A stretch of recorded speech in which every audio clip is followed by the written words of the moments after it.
actually got a camera up a little higher. What's going on today, guys? Good. And it works really good too. Grain free, crippling grain free.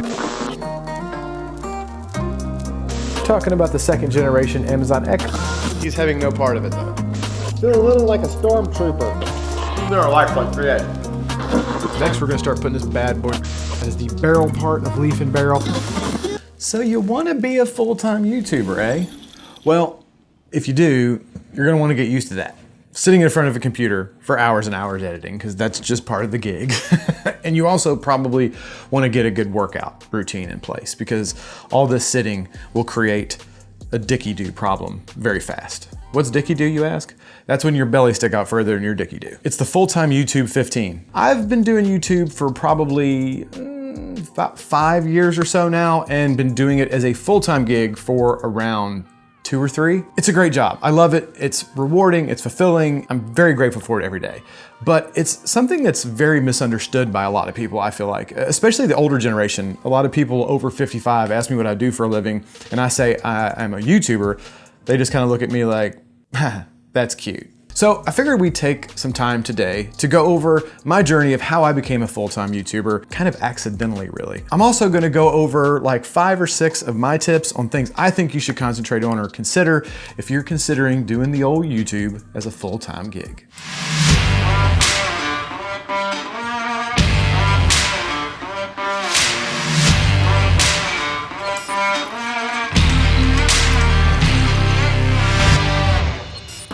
So as I said, when I started this channel, being a full-time YouTuber was the farthest thing from my mind. I don't even know if I really understood how you could make money on YouTube when I started this channel.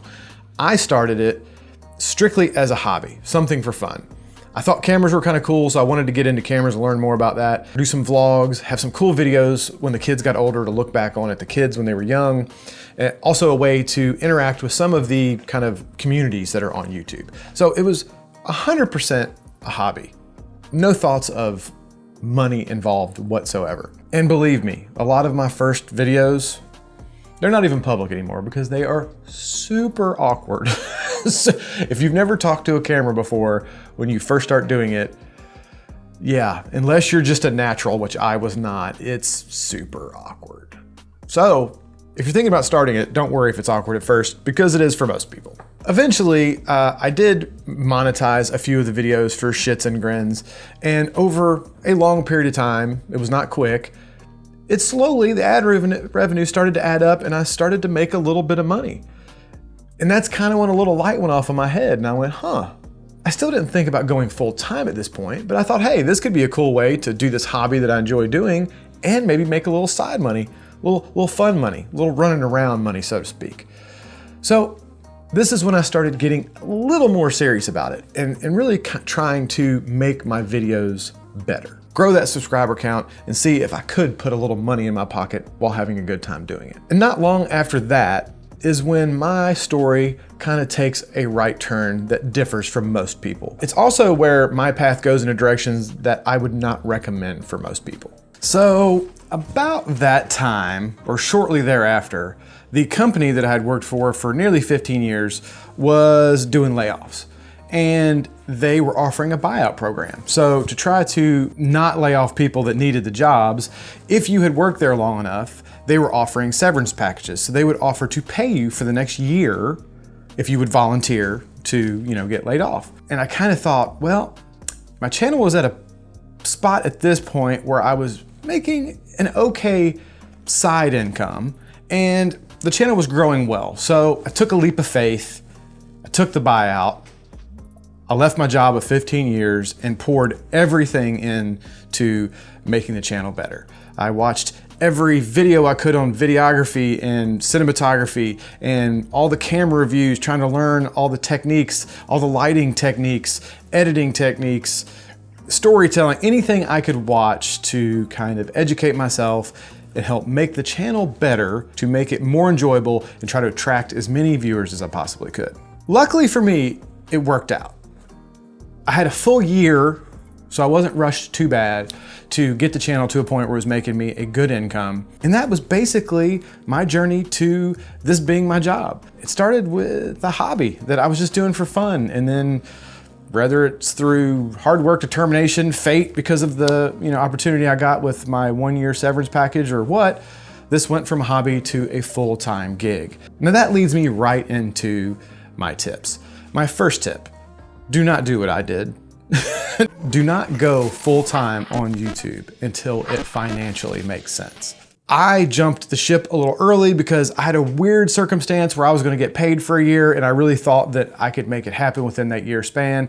But you don't want to be chasing money, right? You don't want to be nervous about, if this video doesn't get enough views, I'm not gonna get paid. I'm not gonna be able to pay my rent or my mortgage or put food on the table for my family or in my own mouth. So you don't wanna put yourself in that situation. Now, there are some of you that are younger and maybe you still live at home or you've got a backup plan with your parents because you're still young or whatever. Sure, jump ship. Put everything into it. Don't have a plan B. That is a great technique for some people. However, that is not what I would recommend for the vast majority of folks. Take your time and grow your channel. Once it is financially stable and you can live on the income you're getting, then go full-time. That allows you to stay relaxed. You're steered by your creativity and what your audience is gonna like and what your viewers are gonna enjoy watching, and not by money. I just don't think chasing the money is a good way to have a healthy long-term channel. If your rent's due, and that check isn't big enough from YouTube to pay for the rent, you're gonna be chasing that money. So don't put yourself in that situation. Wait until your channel is providing enough income before you go full time. That's just fantastic and all, but how the hell am I supposed to do that? Well, my biggest piece of advice for people starting YouTube or trying to become full-time YouTubers is to diversify your income. Do not count on YouTube ad revenue for more than one reason. A, it's gonna take you forever to get to a view level that ad revenue amounts to enough for you to live on. If you guys have not been in the YouTube game for long or haven't checked it out, YouTube ad revenue isn't paying all that great. It does okay, but it'll take you forever, okay? It's not fantastic. Secondly, as much as I love YouTube for giving me this platform and this opportunity to make a living doing this, they will demonetize your ass in a heartbeat. They are always switching up the rules. There's generally no warning when it's coming. They just decide that a particular topic is not advertiser friendly. There was the whole adpocalypse thing back several years ago. You also don't want to count on it as your sole income, and then one day you turn on your channel to check your stats and they've demonetized all your shit and you are broke and have no way to feed yourself. So, diversify. The ad revenue is a piece of it, but also get affiliate programs. Amazon has a great affiliate program, and a lot of other companies have affiliate programs. If it's a product you use in your videos, or it's a product you really enjoy, or it's something people see in your videos, get on their affiliate program. And if people click on your links and they buy that at no cost to them, you get a little cut, which helps add to the pot. Maybe you're a photographer and you can sell LUTs, or you're a videographer, can make motion graphics and sell those online to people. Teach classes, sell some classes online on how to edit photos, how to play the guitar. If you have a good size audience, you can do t-shirts and sell merch, stuff like that. That always adds to it. Get a Patreon account. I took a long time to start one, but it's a great way for people that like to follow your channel and want to support you to donate a little money to you every month. And again, it just helps add to that pot. And last but certainly not least, get sponsors for your videos. Once your channel gets to a decent enough size, you can reach out to people, or more often than not, they reach out to you, and you can get sponsors. And when you add all these together, you can end up making a pretty decent income, and a lot quicker and a lot safer, because if any one side of that goes down, you don't have good affiliates that month, or your merch sales are down, or YouTube demonetizes your stuff, the odds of all of those going down at the same time are slim. It gets you there quicker, and it's a lot safer for month to month than just counting on one source. Let's bring it in a little bit. Next up, let's talk about arguably one of the most important things about being full-time on YouTube, and that is working with brands. Tip number, Number 3. Be selective about the brands you work with. Don't just say yes to every brand deal that comes down the pipe. Once your channel starts growing, you'll start getting these crazy ass things. People sending you these Chinese companies that want you to do advertisements for like misting butt fans, and it's just weird, crazy stuff, right? Or brands might reach out to you that you don't really like their stuff. Don't be motivated by that paycheck just to work with any brand. Be selective about the brands you work with. Most, if not all, of the brands I work with on my channel are brands that I used long before I ever had any kind of brand deal or any kind of professional relationship with them. Like the sponsor of today's video, Tiege Hanley.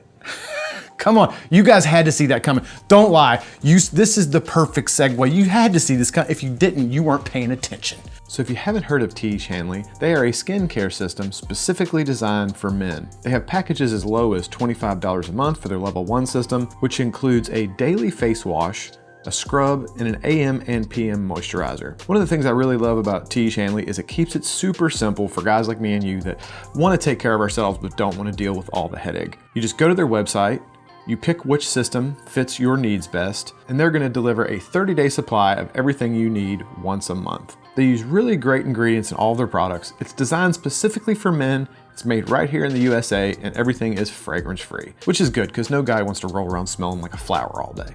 So if taking a little bit better care of your skin is something you're interested in, then definitely click on the link I'm going to put down below this video, and you're going to get a nice little discount on your first box of Tiege Hanley. Now, I know I just integrated a little ad on you guys. I just threw it in there, I slipped it in there on you guys, but honestly, Tiege is the perfect example of what we're talking about with be selective of the brands you work with. They were one of the very first brands that I brought onto the channel, and they were a company that I used their product for probably like 8 months to a year before they ever reached out. So when they reached out to me and wanted to work together, it was an easy fit. I was very familiar with the product. It was easy for me to talk about it, and I could talk about it genuinely based on the fact that this was something I really used and enjoyed, not because somebody was paying me to say it. If you're doing it just on money, and maybe it's a product you don't really use or you don't truly know much about or recommend, you run a very high risk of losing the trust of your audience. If you start recommending just everybody, everything that somebody wants to throw some money at you, when you talk, they're not gonna listen.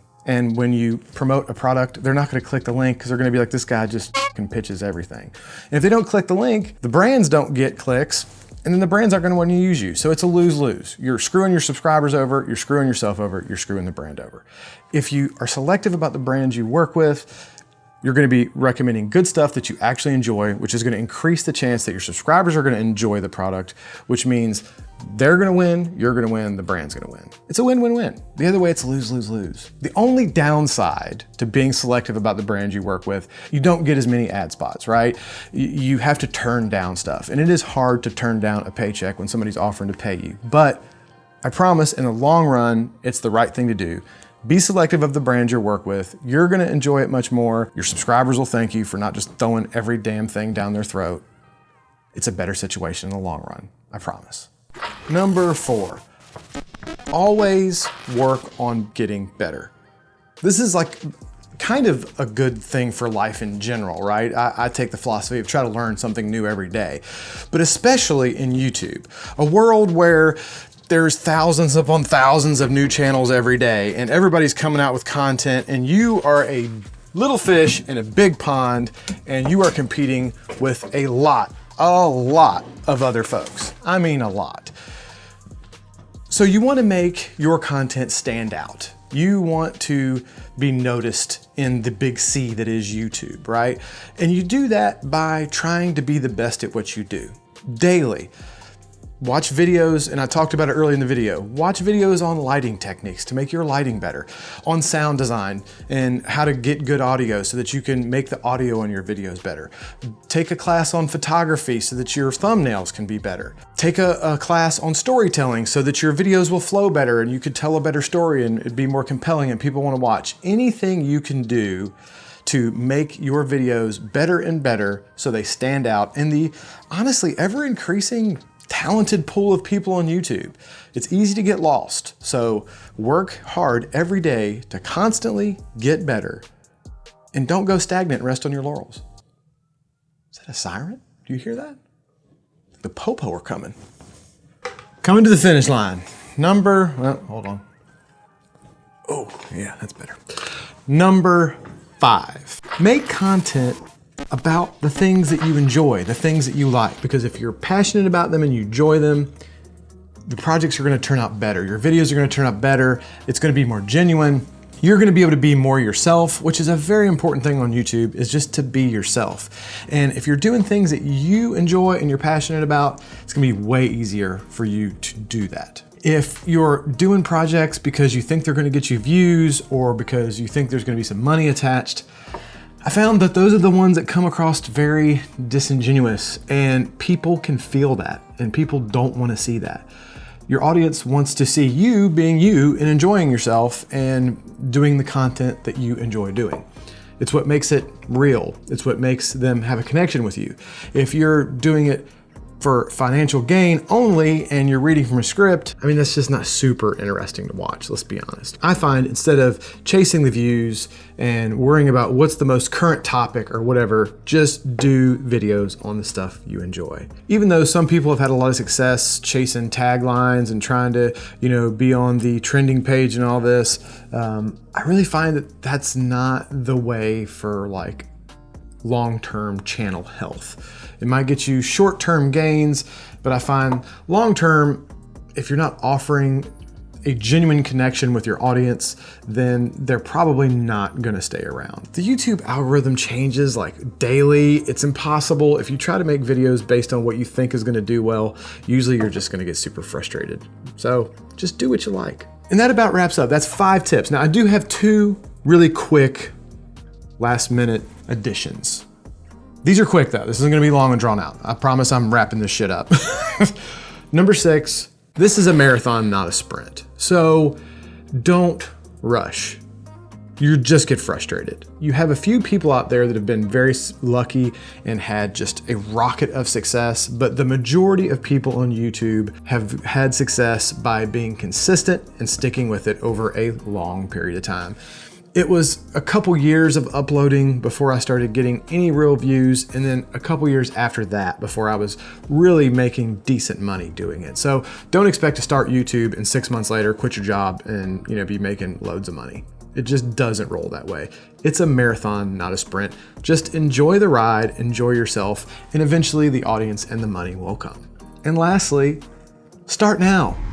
Don't wait, don't make excuses. If it's something you are interested in or something you think you might want to do, just do it now. Don't say, oh, I don't have the right equipment for it yet, or all this stuff. Equipment is not the most important thing. Anybody who says equipment doesn't matter, kind of full of shit. Equipment does matter, but it's definitely not the most important thing, right? Equipment for sure makes it way easier for you to get a lot of cool shots and for you to make everything look more professional. It's way easier with equipment, but that doesn't mean it can't be done without it. When I first started my channel, and a bunch of people out there have really successful channels and they shoot on their iPhones. When I first started, I had a Rebel, I don't remember what it was. It was a Canon Rebel something or another DSLR kit with a kit lens. I mean, you know what I'm saying? My point is, you don't have to spend thousands of dollars. Now, back to the point of constantly, improving yourself. Sure, as things are improving and your channel's growing, invest in your equipment and get better equipment. It makes your life easier, but don't make the excuse of, I can't start until I get this, or I can't do it until this happens. Just start today. If it's something you're interested in, start now, because like I said, it's a marathon, not a sprint, and it's gonna take a while. The longer you wait to start, the longer it's gonna take before you're successful at it. So just get cracking. All right, guys, so that's it for my list. Hopefully you enjoyed it. Hopefully it's helpful for some of you guys. None of these were probably the most original things in the world. You may have heard some of them from other people at some point, and I'm sure there's probably at least 1 or 2 of these you may or may not agree with. Everybody has their own kind of opinions on the best way to make a YouTube channel grow. I have not always followed the advice of a lot of what people say on YouTube, like have a niche channel and, apparently you have to make all your thumbnails with like a face, like you making some crazy face and big text, and I don't usually do that in my thumbnail, so I don't follow the mold. From my perspective, this is just my opinions. This is my thoughts on a good way to help your channel grow. Hopefully at least 1 or 2 of these helped a few of you guys and will help you to grow that channel on your path to being a full-time YouTuber, if that's something you're interested in. So anyway, hope you guys enjoyed this. That's it for me today. If you like this, feel free to smash that like button. That always helps us out. If you're not a subscriber, please consider doing so. We'd love to have you on board. I hope everyone is having a fantastic week, and we will see you in the next video. Don't forget to show my boys at Tiege some love down below. They were like one of my first sponsors. They're great guys. And Josh is a freaking genius. Got my contact at Teach. He's super helpful. Love that guy. Now I've got to break all of this crap in. That YouTube life. You don't realize all the lights and the cables and the cameras and the mics. Setup, breakdown, setup, breakdown, setup, breakdown. Oh, Jesus, see? Behind the scenes, you don't see all the crap everywhere.